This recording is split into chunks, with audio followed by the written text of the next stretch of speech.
మరి మనం ఇక్కడ చూసినట్లయితే మరి చూడండి 34 వచనంలో అగ్ని బలమును చల్లార్చిరి. అగ్ని బలం, మనకు అగ్ని బలం చల్లార్చిరి అనగానే మనకు ఎవరు గుర్తొస్తారు? షద్రకు, మేషక్కు, అబేద్నెగోలు గుర్తొస్తారు కదా. వాళ్ళు ఏం చేశారు? అగ్ని బలమును చల్లార్చారు అనమాట కదా. ఆ రోజుల్లో నెబుకద్నెజరు ఏం చేశాడంటే మరి పెద్ద విగ్రహాన్ని నిలిపినాడు. పెద్ద ప్రతిమ ఒకటి తయారు చేసి ఒక మైదానంలో, ఖాళీ మైదానంలో, పెద్ద బహిరంగంగా పెద్ద మైదానంలో ఒక పెద్ద ప్రతిమ ఒకటి నిలబెట్టి ఏం చేశాడంటే బబులోన్ దేశంలో ఉన్నటువంటి చుట్టుపక్కల ఉన్నటువంటి దేశాల నుంచి బబులోన్ దేశంలో ఉన్న వారు అందరినీ పిలిపించి అక్కడ మరి ఒక బ్రహ్మాండమైనటువంటి ప్రతిమను నిలబెట్టి ఆ ప్రతిమకు ఏం చేయాలి? ప్రతి ఒక్కరు కూడా సాగిలపడి నమస్కారం చేయాలి. ఎవరైతే ఆ ప్రతిమకు నమస్కారం చేయరో వాళ్ళని ఏం చేస్తారు? అగ్నిగుండంలో పడవేస్తారు. అగ్నిగుండంలో పడవేస్తారు. అయితే మరి అందరూ ఏం చేస్తున్నారు? ఒక పెద్ద ప్రతిమను నిలబెట్టిన తర్వాత ఆ ఖాళీ మైదానంలో ఒక ప్రతిమను నిలబెట్టిన తర్వాత మరి అనేక మంది ఏం చేశారంటే ఆ ప్రతిమను దగ్గరకు వచ్చినారు. అయితే అక్కడ వాయిద్యాలు వేస్తారనమాట. ఇక్కడ రకరకాల వాయిద్యాలు ఉన్నాయి దానియేలు గ్రంథం 3వ అధ్యాయంలో. అయితే రకరకాల వాయిద్యాలు వేస్తుంటే వాయిద్యాలు వేసేటప్పుడు వారు బోరలు ఊదేటప్పుడు, పిల్లను గ్రోవు ఊదేటప్పుడు, అక్కడ ఉన్నటువంటి వాయిద్యాలన్నీ వేసేటప్పుడు ఏం చేయాలి? అందరూ సాష్టాంగపడి నమస్కారము చేయాలి. ఎవరైతే సాష్టాంగపడి నమస్కారం చేయలేదో వాళ్ళని ఏం చేస్తాడు? రాజు అగ్నిగుండంలో వేస్తాడు. కాబట్టి ఇప్పుడు అక్కడ షద్రకు, మేషకు, అబేద్నెగో అనేటువంటి ముగ్గురు ఉన్నారు. వాళ్ళు ఎలాంటి వాళ్ళు అంటే మరి ఏమాత్రం కూడా వాళ్ళు మరి భయపడకుండా మరి అక్కడ ఏం చేశారు? వాళ్ళు నిలబడ్డారు అన్నమాట. వారు నిలబడుతూ వచ్చినారు. కారణం ఏంటంటే నిజంగా వాళ్ళ యొక్క ఆత్మీయ జీవితంలో మనం కొన్ని విషయాలు చూడగలిగినట్లయితే వాళ్ళు నిజంగా ఎలాంటి వాళ్ళు అంటే అసలు నిజమైనటువంటి విశ్వాస వీరులు అంటే వాళ్ళేనమాట. ఎందుకంటే వాళ్ళు ఎలాంటి వాళ్ళు అంటే దేవుని కొరకు జీవించినారన్నమాట. వాళ్ళు నిజమైనటువంటి దేవుని బిడ్డలు, నిజమైన వాళ్ళు. నిజమైన దేవుని బిడ్డలు ఏం చేస్తారంటే ఎన్ని బాధలు వచ్చినా సరే ఏం చేస్తారు? స్థిరంగా ఉంటారు, బండగా ఉంటారు, వాళ్ళు కదలరు. ఎన్ని కష్టాలు వచ్చినా, ఎన్ని ఇబ్బందులు వచ్చినా, ఎన్ని ఎదిరింపులు వచ్చినా, ఎన్ని పోరాటాలు వచ్చినా ఏం చేస్తారంటే నిజమైన దేవుని బిడ్డలు స్థిరంగా, బలంగా ఉంటారన్నమాట. కాబట్టి వాళ్ళు కూడా ఎలాంటి వాళ్ళు అంటే నిజమైనటువంటి భక్తి కలిగినటువంటి వాళ్ళు. వాళ్ళ జీవితంలో మనం చూసినట్లయితే వాళ్ళు మరి ఏదో నామకార్థంగా వాళ్ళు దేవుని నమ్మిన వాళ్ళు కాదు. వాళ్ళు ఎలాంటి వాళ్ళు అంటే వాళ్ళు నిజమైనటువంటి భక్తి కలిగినటువంటి వ్యక్తులు అన్నమాట. కాబట్టి వాళ్ళు దేవుని తప్ప మరి ఎవరిని కూడా సేవించినటువంటి వాడు. ప్రాణం మీదకి వచ్చినా సరే వాళ్ళు స్థిరమైనటువంటి భక్తులు అనమాట. దేవునికి ఎవరు కావాలంటే ఈ షద్రకు, మేషకు, అబేద్నెగో లాంటి వాళ్ళు దేవునికి కావాలి. అలాంటి వాళ్ళు మరి దేవునికి ఎంతో అవసరం అన్నమాట. ఎందుకంటే వీళ్ళలో ఉన్నటువంటి మరి నిజమైనటువంటి ఆ భక్తి ఏంటంటే ప్రభు కొరకు ఏదైనా చేస్తారు వాళ్ళు. మరి ప్రభు కొరకు వాళ్ళు నిలబడతారు. కాబట్టి మరి అది నిజమైనటువంటి భక్తి ఏంటంటే వాళ్ళు చనిపోయినా ఏం చేస్తారట? ఏబు ఏమంటాడంటే చూడండి దేవుని వాక్యంలో ఏబు గ్రంథము, ఏబు ఒక మంచి మాట అంటాడు. ఏబు గ్రంథంలో 13వ అధ్యాయం, ఏబు గ్రంథము 13వ అధ్యాయంలో ఏబు ఒక మంచి మాట చెప్తాడు అనమాట. 15వ వచనం చూడండి. ఏబు గ్రంథం 13:15 వచనం. ఇదిగో ఆయన నన్ను చంపినను నేను ఆయన కొరకు కనిపెడుతున్నాను. ఆయన సన్నిధి నా ప్రవర్తన న్యాయమని రుజువుపడుతున్నాను. అంటే ఇదిగో ఆయన నన్ను చంపినను నేను ఆయన కొరకు ఏం చేస్తాను? కనిపెట్టుకుని ఉంటా. అసలు ఎవరైనా ఉంటారు అట్లా? అసలు ఆయన చంపినా సరే ఏం చేస్తాడంట? ఆయన కొరకే కనిపెట్టుకుని ఉంటాడంట. ఆయన చంపినా ఆయన కొరకే కనిపెట్టుకుని ఉంటాడు. కారణం ఏంటంటే అది నిజమైనటువంటి దేవుని బిడ్డలు. ఆయన చంపినా సరే నేను ఆయన కొరకే కనిపెట్టుకుని ఉంటాను. ఆయన మరి ఏబుకి దేవుడు భయంకరమైన కష్టాలు తీసుకుని వచ్చిన. పిల్లలు చనిపోయినారు, ఏబుకి ఆరోగ్యం పాడైపోయింది. అయినా సరే ఏబు ఏమంటాడంటే, నా ఆరోగ్యం పాడవటమే కాదు, నా పిల్లలు చనిపోవటమే కాదు, నా ఆస్తి ఆవత్తిపోయినా, ఆయన నన్ను చంపినా సరే నేను ఆయన కొరకనే కనిపెట్టుకున్నాను. అది నిజమైనటువంటి జీవితం అన్నమాట. అలాంటి మరి దేవుని బిడ్డలంగా మరి వీళ్ళని మనం చూస్తున్నాం. వీళ్ళు కూడా ఏం చేస్తూ వచ్చినారంటే చూడండి, వారు ఏం చేశారంట, 3వ అధ్యాయంలో 17వ వచనం, దానియేలు గ్రంథం 3:17, దానియేలు గ్రంథం 3వ అధ్యాయము 17వ వచనం, 3:17, మేము సేవించుతున్న దేవుడు మండిస్తున్న వేడిమి గల ఈ అగ్నిగుండంలో నుండి మమ్మను తప్పించి రక్షించుటకు సమర్థుడు, మరియు నీ వశమున పడకుండా ఆయన మమ్మల్ని రక్షించును. ఒకవేళ రక్షింపకపోయినను రాజా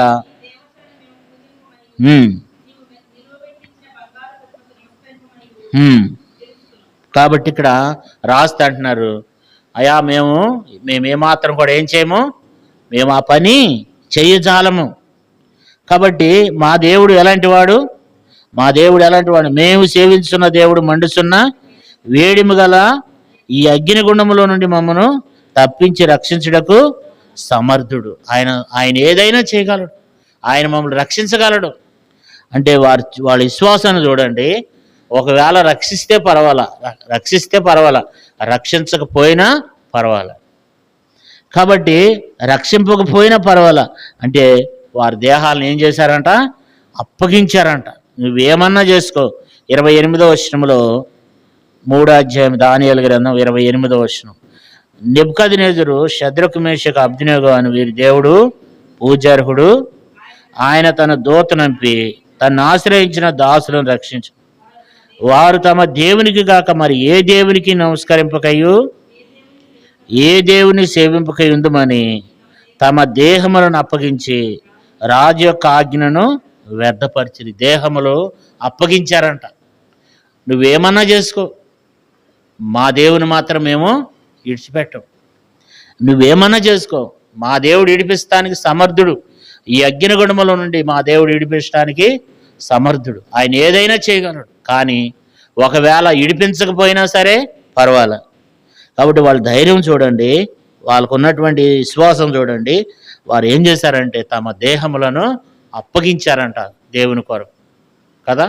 మరి వాళ్ళు నిజమైనటువంటి మరి దేవుని బిడ్డలంటే అలాంటి వ్యక్తులంగా మనం అలాంటి వారు కావాలని దేవుడు కోరుకుంటున్నాడు కదా.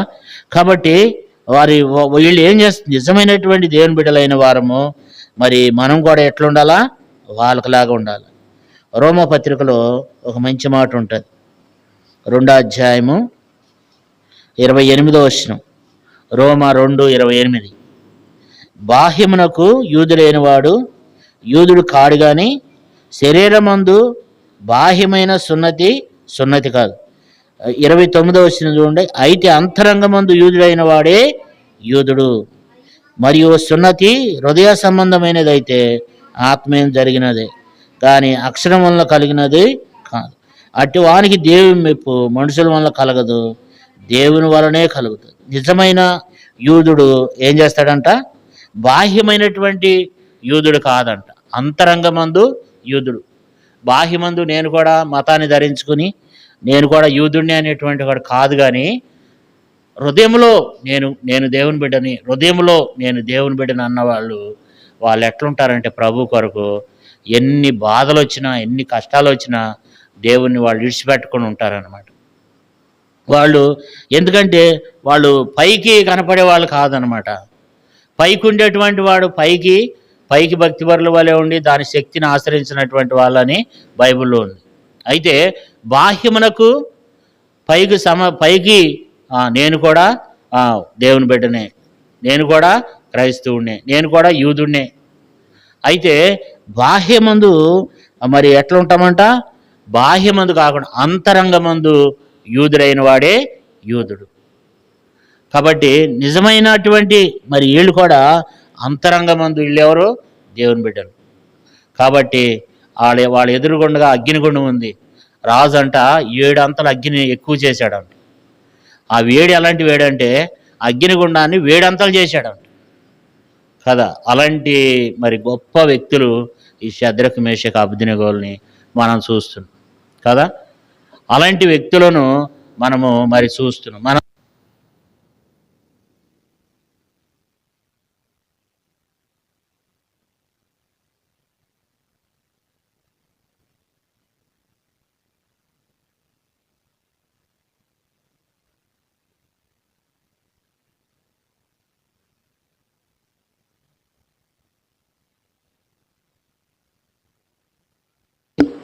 అది మనుషులు మెప్పు కొరకు వచ్చేది. నిజమైనటువంటి వాడు దేవుని బిడ్డలు ఆ దేవుని సన్నిధిని, దైవ సన్నిధిని ఏం చేయరు. వాళ్ళు ఎన్ని ఇబ్బందులు వచ్చినా సరే, ఎన్ని పోరాటాలు వచ్చినా సరే వాళ్ళు ఏం చేయరు, దైవ సన్నిధిని విడిచిపెట్టరు, దేవుని విడిచిపెట్టరు, నిందలకు భయపడరు. అసలు నిందలు లేకుండా ఎట్లా కుదురుద్దండి కదా. క్రైస్తవులకు ఏం కావాలి చెప్పండి? సిలువ వేయాలంటే ఎవరు కావాలా? సిలువ వేయటానికి మనుషులు కావాలా వద్దా? మనుషులు కావాలి. ఒక వ్యక్తిని సిలువ వేయాలంటే యేసుప్రభువారు ఏమన్నాడు, పౌలు ఏమన్నాడు, నేను క్రీస్తుతో కూడా సిలువ వేయబడి ఉన్నాను. ఒక వ్యక్తిని సిలువ వేయాలంటే సిలువ వేయటానికి ఎవరు కావాలా? మనుషులు కావాలా. సిలువ అంటే ఏంటి? శ్రమలు, నిందించేవాళ్ళు, బాధించేవాళ్ళు అందరూ ఉంటేనే కదా ఆ శ్రమ అనేది తెలిసేది. శ్రమ లేకుండా మనకు సింహాసనం ఎక్కడ వస్తుంది? దేవా నాకు సింహాసనం కావాలంటే దేవుడు అంటాడు యుద్ధం చేయి అంటాడు. ముందు నీవేం చేయాలా? పోరాటాన్ని ఎదుర్కో, కష్టాలను ఎదుర్కో. కాబట్టి మనకు ఈ సిలువేసేవాళ్ళు లేకపోతే మనకు సింహాసనం లేదు. మనం సిలువేయబడకపోతే సింహాసనము లేదు. కాబట్టి మనం సిలువేయబడాలి. సిలువేయబడాలంటే కష్టాలు, బాధలు, నిందలు, అవమానాలు కదా, ఇవన్నీ వస్తాయి. మనం మంచిగా ఎప్పుడు మనం పొగుడుతూ ఉంటే అలాంటి పొగిడింతలు అవి మరి అది సరైనది కాదు. కానీ మరి దేవుని కొరకు శ్రమ అయినా నింద అయినా దేవుని కొరకు స్థిరంగా నిలబడే వాళ్ళు కావాలి కదా. ఇప్పుడు చూడండి, ఆ షద్రకు మేషకు ఎట్లా ఉన్నారు? వాళ్ళు స్థిరంగా ఉన్నారు. అంతేకాదు వాళ్ళ జీవితాన్ని మనం చూసినట్లయితే వాళ్ళు ఎలాంటి జీవితాన్ని జీవిస్తూ వచ్చినారంట? వాళ్ళు పవిత్రమైన జీవితాన్ని జీవిస్తూ వచ్చినారంట. వీళ్ళ గురించి 1వ అధ్యాయం దానియేలు గ్రంథము 17వ వచనం చూడండి. 17వ వచనం 1:17.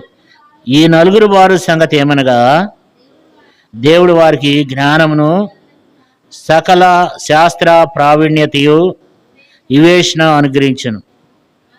మరియు దానియేలు సకల విధములకు దర్శనములను స్వప్న భావములను అనుగ్రహించు తెలివి గలవాడే ఉండెను.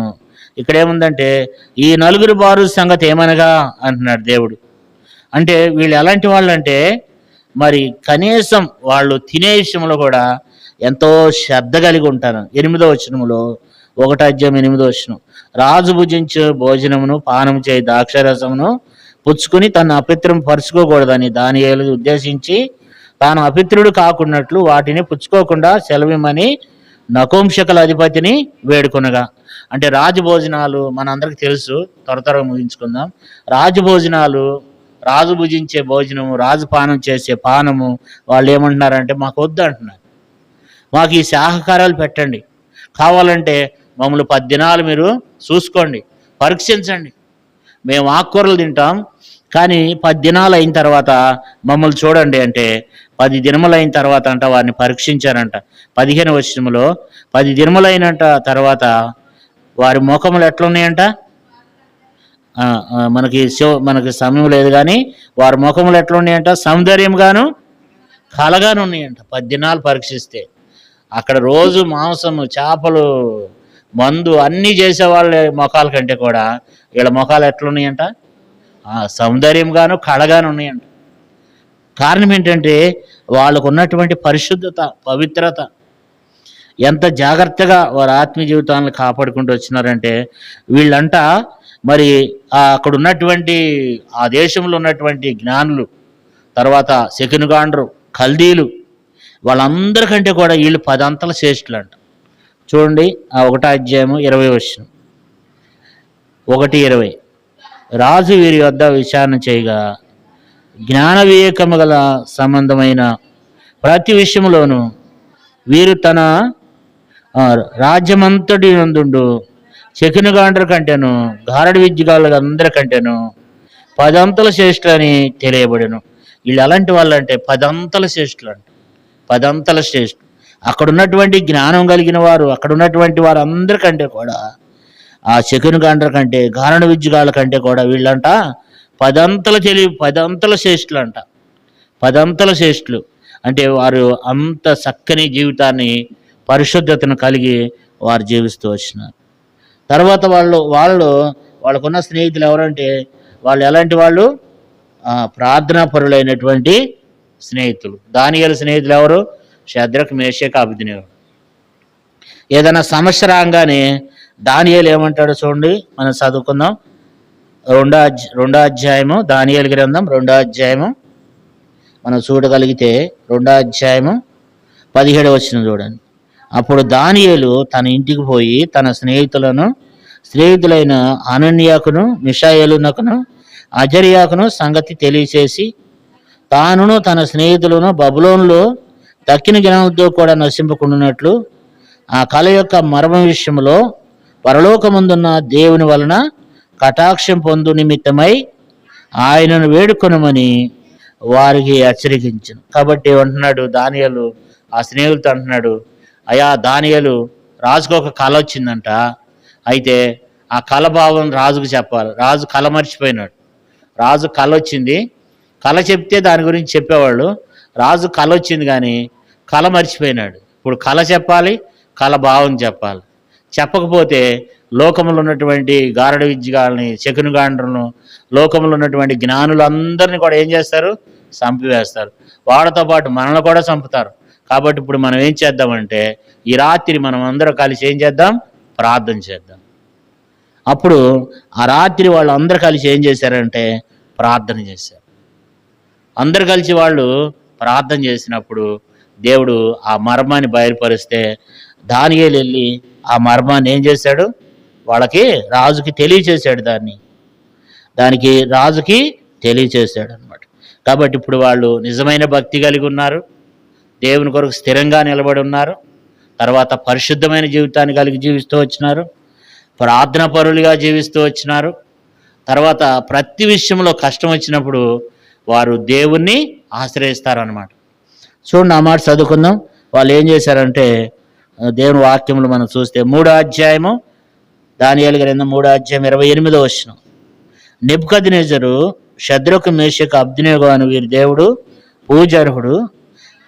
ఆయన తన దూతను పంపించి తను ఆశ్రయించిన దాసులను రక్షించును. అంటే వారు దేవుణ్ణి ఆశ్రయించారనమాట. కష్టాల్లో, శ్రమల్లో, ఇబ్బందుల్లో ఎవరిని ఆశ్రయించాలి? దేవుణ్ణి ఆశ్రయించాలి. షద్రకు మేషకు అబేద్నెగోలు మనకేం నేర్పిస్తున్నారంటే, ఇదిగో మాకు కష్టం వచ్చింది, మాకు బాధ వచ్చింది, మేము మా దేవుణ్ణి ఆశ్రయించాం, మేము మా దేవుని వైపు చూస్తున్నాం, మా దేవుని మేము ఆశ్రయించాం. కాబట్టి వాళ్ళు దేవుణ్ణి ఆశ్రయించారంట. ఎవరు చెప్తున్నారు? రాజు చెప్తున్నాడు. వాళ్ళకి కష్టం వచ్చింది, వారి ఎదురుగుండగా అగ్నిగుండం ఉంది. అయితే ఆ సమయంలో వాళ్ళు ఏం చేశారు? దేవుణ్ణి ఆశ్రయించారు. ఆ దేవునికి తప్ప మరి ఎవరిని కూడా వాళ్ళు ఆశ్రయించలేదయ్యా అని మరి అన్యజనుడైనటువంటి ఆ రాజు సాక్ష్యం ఇస్తున్నాడు అనమాట. ఈ షద్రకు మేషకు అబేద్నెగో వారి దేవుడు పూజార్హుడు. ఆయన తన దూతను పంపించి తను రక్షించిన దాసులను తను ఆశ్రయించినటువంటి దాసులు ఆశ్రయించినారంట. కష్టాల్లో, బాధల్లో, ఇబ్బందుల్లో దేవుణ్ణి ఆశ్రయించారు. అంతేకాదు వాళ్ళ జీవితంలో మనం 5వ విషయాన్ని చూసినట్లయితే విశ్వాసం. ఎలాంటి విశ్వాసం అంటే మా దేవుడు ఇడిపించినా పర్వాలేదు, ఇడిపించకపోయినా కూడా పర్వాలేదు, అసలు మా దేవుడు ఇడిపిస్తాడు. 17వ వచనం చూడండి, 3వ అధ్యాయం 17వ వచనం. మేము సేవించుతున్న దేవుడు మండుచున్న వేడిమి గల ఈ అగ్నిగుండములో నుండి మమ్మను తప్పించి రక్షించుటకు సమర్థుడు, మరియు నీ వశం పడకుండా ఆయన మమ్మను రక్షించును, ఒకవేళ రక్షింపకపోయినను. కాబట్టి ఎంత ధైర్యమో చూడండి, ఎంత మాట చూడండి. మా దేవుడు ఈ మండుచున్నటువంటి అగ్నిగుండముల నుండి మా దేవుడు తప్పించడానికి సమర్థుడు. ఆయన ఎలాగైనా సరే నీ వశం మమ్మల్ని కాపాడుతాడు, మమ్మల్ని రక్షిస్తాడు. మీ వశము కాకుండా మా దేవుడు మమ్మల్ని ఏం చేయగలడు? కాపాడగలడు. మా దేవుడు మమ్మల్ని రక్షిస్తాడు. ఈ అగ్నిగుండంలో నుంచి అగ్ని అంట 7 అంతలు చేశారంట కదా. 19వ వచనం రాయబడింది. చివరి లైన్లో చూసినట్లయితే ఎప్పటికన్నా 7 అంతలు వేడిమిగా చేయమని ఆజ్ఞ ఇచ్చాను. రాజంట ప్రధానమంత్రి ఏం చెప్పాడంటే, అరే అగ్ని 7 అంతలు చేయండి రా అంటే, వెంటనే అగ్నిని ఏం చేశారంట, అగ్ని 7 అంతలుగా చేశారంట. 7 అంతలుగా చేస్తే అంత అయినప్పుడు కూడా వాళ్ళు ఏం చేయట్లేదు, వాళ్ళు విశ్వాసాన్ని కోల్పోలే. వాళ్ళు విశ్వాసాన్ని కోల్పోలే. అందరూ ఏమవుతున్నారంటే, అందరూ లోకంతో పాటు ఏమైపోయినారండి, వాళ్ళు కూడా లోకమంతా ఏమైపోయారు, అంతా లోకం. అక్కడ చాలామంది యూదులు ఉన్నారు. అక్కడ బబులోను దేశానికి నెబుకద్నెజరు చాలామందిని తీసుకుని పోయినాడు. కానీ చాలామంది యూదులు ఏం చేశారంటే, ఎందుకు వచ్చింది మొక్కితే అయిపోద్ది అనుకున్నారు. కానీ వీళ్ళు ముగ్గురు మాత్రమే దేవుని కొరకు నిలబడ్డారు విశ్వాసంతో కదా. పరాయి దేశంలో విశ్వాసంతో మా దేవుడు రక్షించడానికి సమర్థుడు, మేము సేవించున్న దేవుడు మండుచున్నవి వేడిమి గల ఈ అగ్నిగుండంలో నుండి మమ్మల్ని తప్పించి రక్షించుటకు సమర్థుడు. ఎంత మంచి మాట కదా. ఏమంటారు వాళ్ళు విశ్వాసంతో?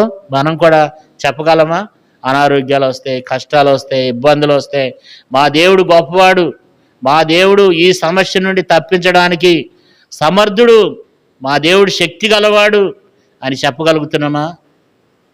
కొంతమంది అడుగుతారు మనల్ని, ఏంటమ్మా నీకే అనారోగ్యం వచ్చిందా, నీకే ప్రాబ్లం ఉందా, నీకే కష్టం ఉందా అంటారు. డల్లుగా అవునండి మాకు ఇబ్బంది ఉందండి, డల్లుగా మనం మాట్లాడకూడదు. శద్రకు మేషకు అబేద్నెగోలాగా మాట్లాడాలి. మా దేవుడు ఖచ్చితంగా మా జీవితాలు ఏం చేస్తాడు, ఖచ్చితంగా మాకు సహాయం చేస్తాడు. మా దేవుడు సమర్థుడు, మమ్మల్ని రక్షిస్తాడు. వీళ్ళు అదే మాట మాట్లాడుతున్నారు. ఏమంటున్నారు? రాజును పట్టుకుని రాజా అంటున్నారు. రాజా అని కూడా అంటలా. ఇక్కడ ఏమంటున్నారు? నెబుకద్నెజరు, ఇందుని గురించి మేము మీకు చెప్పాల్సినటువంటి చింత మాకు లేదంటున్నారు. 16వ వచనంలో పేరు రాజును పట్టుకుని పేరు పెట్టి పిలుస్తారు ఎవరన్నా? రాజును పట్టుకుని పేరు పెట్టి పిలవాలంటే ఎంత ధైర్యం కావాలా. కానీ వాళ్ళకి ఎంత ధైర్యమో చూడండి, వాళ్ళ విశ్వాసం చూడండి. ఆ ఎదురుగున్నటువంటి మనుషులను చూస్తలేదు, కానీ వాళ్ళు దేవుని చూస్తున్నారు, దేవుని శక్తిని చూస్తున్నారు కదా. మనం కూడా దేవుని శక్తిని చూడాలా. బైబిల్లో ఏముంది? నీలో ఉన్నవాడు లోకంలో ఉన్నవానికంటే బలమైనవాడు కదా. దేవుడు బలమైనవాడు, బలమైన గొప్ప దేవుడు ఆయన. విశ్వాసంతో ఉండాలి. మా దేవుడు ఎలాగే వాళ్ళు ఏమంటున్నారు, అగ్నిగుండం ఎదురుగుండగా పెడితే రాజు బెదిరిస్తున్నాడు, ఇదిగో అగ్ని 7 అంతలు చేసినావు, నువ్వు మొక్కుతావా లేకపోతే తీసుకెళ్ళి అగ్నిగుండంలో వేయాలన్నప్పుడు ఏం చెప్తున్నాడు? మా దేవుడు ఈ అగ్నిగుండం నుండి మమ్మల్ని తప్పించడానికి సమర్థుడు, ఆయన ఖచ్చితంగా మమ్మల్ని రక్షిస్తాడు, ఈ అగ్నిగుండంలో పడకుండా మమ్మల్ని కాపాడుతాడు. విశ్వాసంతో చెప్పారు ఆ మాట. అందుకని దేవుడు కూడా ఏం చేశాడంటే, వాడి విశ్వాసాన్ని బట్టి రాజు తీసుకుని వెళ్ళి అగ్నిగుండంలో వేస్తేనంట, ఈ ఎవరైతే తీసుకుని వెళ్ళి అగ్నిగుండంలో పడేస్తారో ఈ బంట్లు ఉంటారు కదా, రాజు దగ్గర సైనికులు తీసుకుని వెళ్ళి వీళ్ళ ముగ్గురిని తీసుకుని వెళ్ళి అగ్నిగుండంలో వేస్తే, ఆ అగ్నిగుండంలో వేసేవాళ్ళు ఆ వేడికి తగలబడిపోయి వాళ్ళు చచ్చిపోయినారు. కానీ వీళ్ళని అగ్నిగుండంలో వేస్తే రాజు చూస్తున్నాడు. చూస్తుంటేనంట 4వ వ్యక్తి వీళ్ళతో పాటు తిరుగుతున్నాడంట. అప్పుడు రాజుకు అనుమానం వచ్చింది, ముగ్గురిని వేసాం కదా, 4వ వ్యక్తి ఎక్కడి నుంచి ఉన్నాడు? 4 తిరుగుతున్నారు, ఎంతమందిని వేశారయ్యా అంటే, రాజా అగ్నిగుండంలో 3 వేసాం, మరి 4వ వ్యక్తి ఎక్కడున్నాడు? వాళ్ళు అగ్నిగుండంలో సంచరిస్తున్నారంట. వాళ్ళని బయటకు తీసుకుని వచ్చి వాళ్ళని చూస్తేనంట కనీసం వాళ్ళ తల ఎంట్రుకలు కూడా కమురికి పోలేదంట, వాళ్ళ వస్త్రాలు కూడా కమురికి పోలేదంట, కనీసం అగ్ని వాసనైనా తగలలేదంట. వాళ్ళు తీసుకుని వెళ్ళి అగ్నిగుండంలో పడేసిన తర్వాత 4వ వ్యక్తి అగ్నిగుండంలో తిరుగుతున్నాడంట. ఎంత గొప్ప దేవుడు కదా. 4వ వ్యక్తి వాళ్ళతో కూడా తిరుగుతున్నాడంట. నెబుకద్నెజరుకి రాజుకి అర్థమైంది, ఏంటి మనం వేసింది 3 కదా, 4వ వ్యక్తి ఎవరు తిరుగుతున్నారు అక్కడ? 4వ వ్యక్తి దేవదూత ముఖం లాగుందే, 4వ వ్యక్తి ఉన్నాడు అక్కడ. వాళ్ళు ఇప్పుడు ప్రశాంతంగా అగ్నిగుండంలో తిరుగుతున్నారు ఏంటి? వాళ్ళని బయటికి పిలవండి అంటే శద్రకు మేషకు అబేద్నెగోను బయటికి పిలిస్తేనంట, అగ్నిగుండంలో నుండి వాళ్ళు బయటకు వస్తే 7 అంతల అగ్నిగుండం వాళ్ళని బయటకు తీసుకొస్తేనంట కనీసం వాళ్ళ వస్త్రాలు కూడా అగ్ని వాసన రాలేదంట, కనీసం వాళ్ళ జుట్టు కాలిపోలేదంట, వాళ్ళ ఎంట్రుకలు కూడా కమిరికి పోలేదంట కదా. కొంచెం అగ్గి తగలంగానే, కొంచెం నుప్పు తగలంగానే ఏమైంది? ఆ సెకకి ఎంట్రుకలు కమిరికిపోతాయి కదా. కానీ వాళ్ళని తీసుకుని వెళ్ళి ఆ వేడిమి గల 7 అంతల అగ్నిగుండంలో వేస్తేనంట కనీసం వాళ్ళకున్నటువంటి ఆ తల ఎంట్రుకలు కూడా కమురికి పోలేదంట. వాళ్ళ వస్త్రాలు కూడా వాసన చూశారంట. వాళ్ళ వస్త్రాలు కూడా కనీసం అగ్ని వాసన రావట్లేదంట. కారణం ఏంటంటే దేవుడంట, బైబిల్లో రాయబడింది 28వ వచనంలో చూసినట్లయితే, మరి ఆయన తన దూతను పంపించి వారిని కాపాడాడంట. దేవుడంట దూతను పంపించాడంట. ఇదిగో నా భక్తులు శద్రకు మేషకు అబేద్నెగో అనేటువంటి ముగ్గురు భక్తులు వాళ్ళని తీసుకుని వెళ్ళి అగ్నిగుండంలో వేస్తున్నారు. దూతాన్ని వెళ్ళు అంటే దేవదూత అంట వాళ్ళకంటే ముందే అగ్నిగుండంలో ఉన్నాడు. ఇప్పుడు అగ్ని బాలం ఏమైపోయింది? చల్లారిపోయింది. అగ్ని వాళ్ళని ఏం చేయలేకపోయింది. అగ్ని అంటే వాళ్ళకి ఏం తెలియదు. దేవుడు అద్భుతంగా వారిని కాపాడుతూ వచ్చినాడు. వాళ్ళని బయటికి తీసుకొచ్చిన తర్వాత రాజు అంటున్నాడు, అగ్నిగుణంలో పడేసినటువంటి రాజు అంటాడు, 28వ వచనంలో అంటాడు, నెబుకద్నెజరు ఆ రాజు పేరు, శద్రకు మేషకు అబేద్నెగో అని వీరి దేవుడు పూజార్హుడు. ఆయన తన దూతను పంపించి తనను ఆశ్రయించిన దాసులను రక్షించును. వారు తమ దేవునికి కాక మరి ఏ దేవునికి నమస్కరింపకయు ఏ దేవునికి సేవింపకై ఉందిరు అని తమ దేహములను అప్పగించారని చెప్తున్నాడు కదండి. ఆ దేవుడు ఆ పూజార్హుడు అని చెప్తున్నాడు ఆయన. కారణం ఏంటంటే వారికి ఉన్నటువంటి గొప్ప విశ్వాసము, ఆ గొప్ప విశ్వాసమే వారిని కాపాడి, వారు విశ్వాసం కలిగిన. అంతేకాదు వారి చిన్నతనం నుండి కూడా ఆజ్ఞలు గైకునేటువంటి వ్యక్తులుగా వాళ్ళు మనం చూస్తున్నాం. చూడండి, నిర్గమకాండంలో వాళ్ళు చిన్నప్పుడు వాళ్ళ అమ్మ నాన్న చెప్పిన మాటలు వాళ్ళకి బాగా గుర్తున్నాయి కదా. నిర్గమకాండం 20వ అధ్యాయంలో ఒక సందర్భం ఉంటుంది. అంటే వాళ్ళు దాన్ని పాటిస్తున్నారు అక్కడ. నిర్గమకాండము 20వ అధ్యాయము, నిర్గమకాండము 20వ అధ్యాయము 4వ వచనం చదవండి కొంచెం. పైన ఆకాశం అందే కానీ కింద భూమి అందే కానీ భూమి కింద నీళ్ళ అందే కానీ ఉండు మరి దేని రూపమునైనను నువ్వు చేసుకునకూడదు.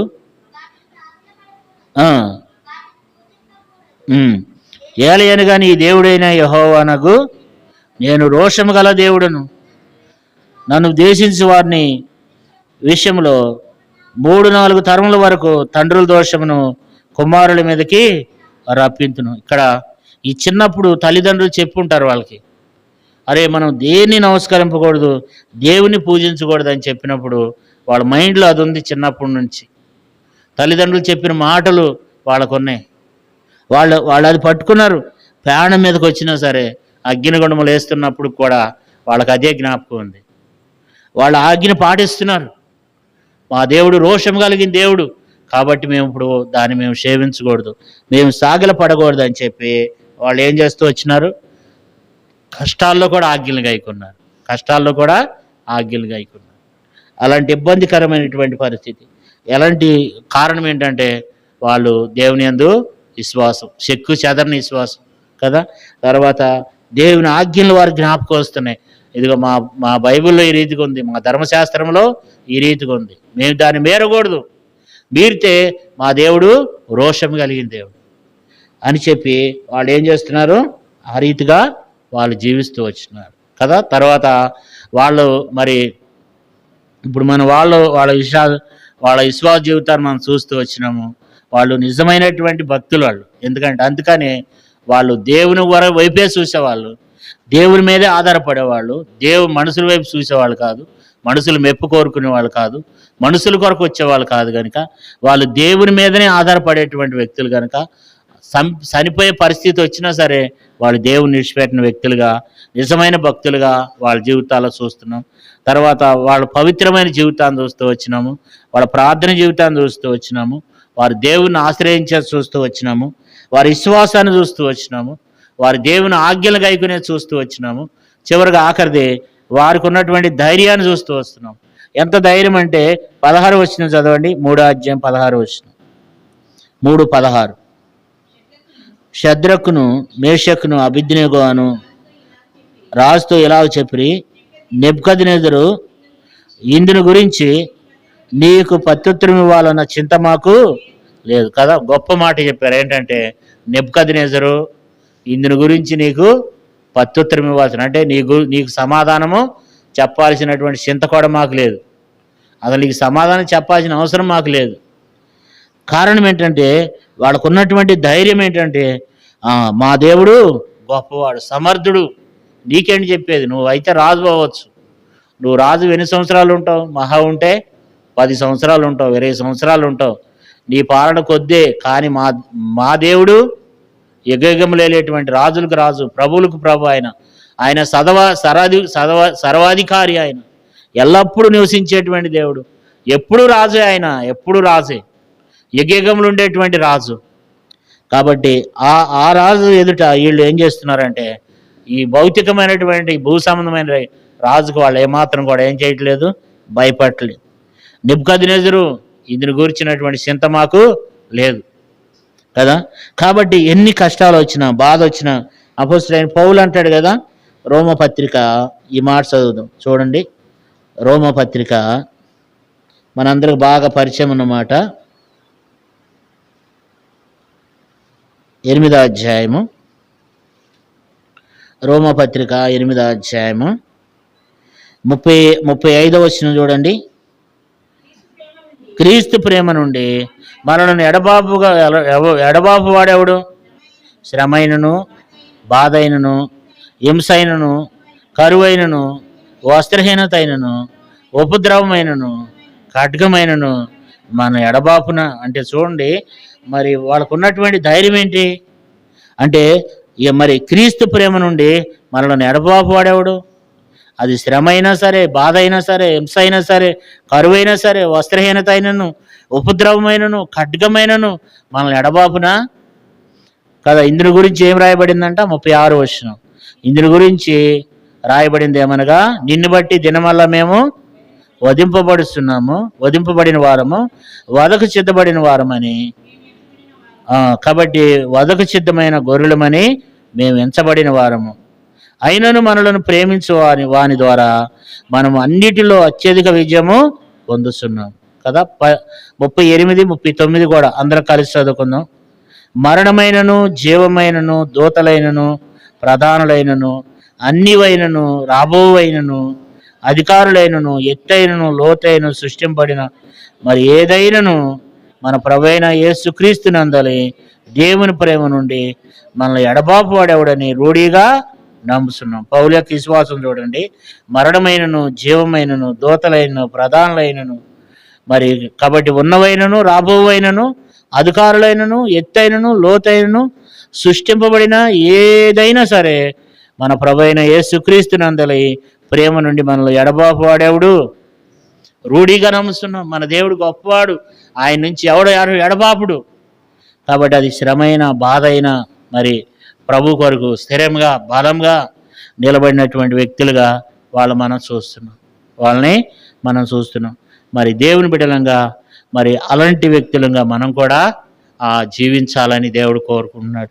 అందుకని శద్రకు, మేషకు, అబేద్నెగోల గురించి హెబ్రీయులకు రాసిన పత్రికలో 11వ అధ్యాయంలో ఏమంటున్నాడు? వాళ్ళు ఏం చేశారంట? అగ్ని బలమును చల్లార్చారంట. అగ్ని బలము 7 అంతల బలము వాళ్ళ ఎదుటి నిలవలేకపోయింది. అగ్నిగుండము 7 అంతల అగ్ని వారి ఎదుటి నిలవలేకపోయింది. కారణం ఏంటంటే వారికి ఉన్నటువంటి గొప్ప విశ్వాసము, వారికి ఉన్నటువంటి ఆత్మీయ బలం అలాంటిది. అందుకని పౌలు వారి విశ్వాసాన్ని గురించి 11వ అధ్యాయం హెబ్రీయులకు రాసిన పత్రిక 34వ వచనంలో అంటున్నాడు, అగ్ని బలమును చల్లార్చిరి, ఖడ్గదారులను తప్పించుకుని, బలహీనులుగా ఉండి బలపరచబడి యుద్ధంలో పరాక్రమశాలిరైరి. కాబట్టి ఎంత గొప్ప శక్తిని పొందినారు, ఎంత బలం పొందినారు కదా. వాళ్ళంత విశ్వాసంతో వాళ్ళు జీవిస్తూ వచ్చినారు కదా. మీరు నిజంగా ఈ హెబ్రీయులకు రాసిన పత్రిక 11వ అధ్యాయం అంతా మనం చూడగలిగితే ఎంత గొప్ప విశ్వాస వీరులు ఉన్నారు ఇక్కడ కదా. ఎంత అద్భుతంగా మరి దేవుడు వాళ్ళ గురించి వాళ్ళని ఒక్కొక్కళ్ళు మనం చదువుతూ వచ్చినాము, వాళ్ళని మనం చూస్తూ వచ్చినప్పుడు వాళ్ళ జీవితం ఎంత అద్భుతమైనటువంటి విధానంలో వాళ్ళు జీవించినారంటే దేవుని బిడ్డలారా, మరి హేబేలు మొదలుకొని మరి ఎంతమంది ఉన్నారు? హేబేలు, హానోకు, నోవాహు, అబ్రహాము, ఇస్సాకు, యాకోబు, శారా కదా. వీళ్ళందరి గురించి మనం చూస్తూ వచ్చినాము కదా. మరి యోసేపు గురించి చూసాము, మరి మోషే గురించి చూసాం, మోషే తల్లిదండ్రుల గురించి చూసాం. కాబట్టి మరి ఇశ్రాయేలు వారిని చూసినాము. కాబట్టి 29వ వచనంలో ఇశ్రాయేలును వారి విశ్వాసాన్ని చూసాం. ఎరుకో గోడలను చూసాం 30వ వచనంలో. 31వ వచనంలో రాహాబు వేశ్యాన్ని చూసినాం. తర్వాత గిర్జోను, బారాకు, సంసోను, యెఫ్తా, దావీదు, సమూయేలు అని వారిని గురించి, ప్రవర్తనల గురించి కదా, వీళ్ళందరి గురించి, దానియేలు గురించి, షద్రకు, మేషకు, అబేద్నెగో గురించి కదా. ఇంకా మనం కిందకు వచ్చినట్లయితే వీళ్ళందరూ అంట, ఎవరంటే వీళ్ళంతా గొప్ప సైన్య సమూహం అంట. 12 అధ్యాయం చూడండి, హెబ్రీ 12 అధ్యాయం 1వ వచనం. ఇంత గొప్ప సాక్షి సమూహము మేఘము వలె మనలను ఆవరించినందున మనం కూడా ప్రతి భారమును సులువుగా చిక్కులు పెట్టు పాపము నిడిచిపెట్టి విశ్వాసమును కత్తియు దాన్ని కొనసాగించేవాడైనా యేసు వైపు చూచు మన ఎదుట ఉంచబడిన పందెంలో ఓపికతో పరిగెత్తుదాం కదా. ఇంత గొప్ప సైన్య సమూహం, వాళ్ళందరూ పెద్ద విశ్వాస వీరులు ఉన్నారు మన ముందు.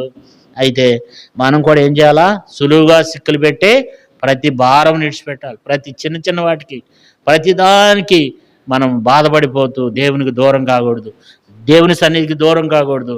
మనము మరి ఇంకా ఆత్మీయంగా మనం బలపరచబడుతూ రావాలన్నమాట కదా. ఇంత గొప్ప సాక్షి సమూహము మనల్ని ఆవరించింది, వాళ్ళంతా మన ముందున్నారు. అయితే మనం కూడా ఏం చేయాలంట? ప్రతి భారమును సులువుగా చిక్కులు పెట్టి పాపం నిడిచిపెట్టి ఏం చేయాలంట? విశ్వాసమును కత్తియు దాన్ని కొనసాగించేవాడు ఆయన యేసు వైపు చూడాలంట. కష్టాల్లో, బాధల్లో, ఇబ్బందుల్లో, నిందల్లో, అవమానాల్లో అన్నిట్లో కూడా మనము ప్రభు వైపు చూడాలి. ప్రభు వైపు చూసి సాగిపోవాలి. ఆ నిశ్చలమైన రాజ్యం కొరకు సిద్ధపడాలి. ప్రభు వచ్చినప్పుడు మన విశ్వాసాన్ని భూమి మీద మనం కాపాడుకోవాలి. అందుకంటాడు, మనిషి కుమారుడు భూమి మీదకి వచ్చినప్పుడు విశ్వాసమును కనుగొనున్నాను కదా. ప్రార్థన చేసుకుందాం. దేవుడు కొద్ది మాటలు దీవించి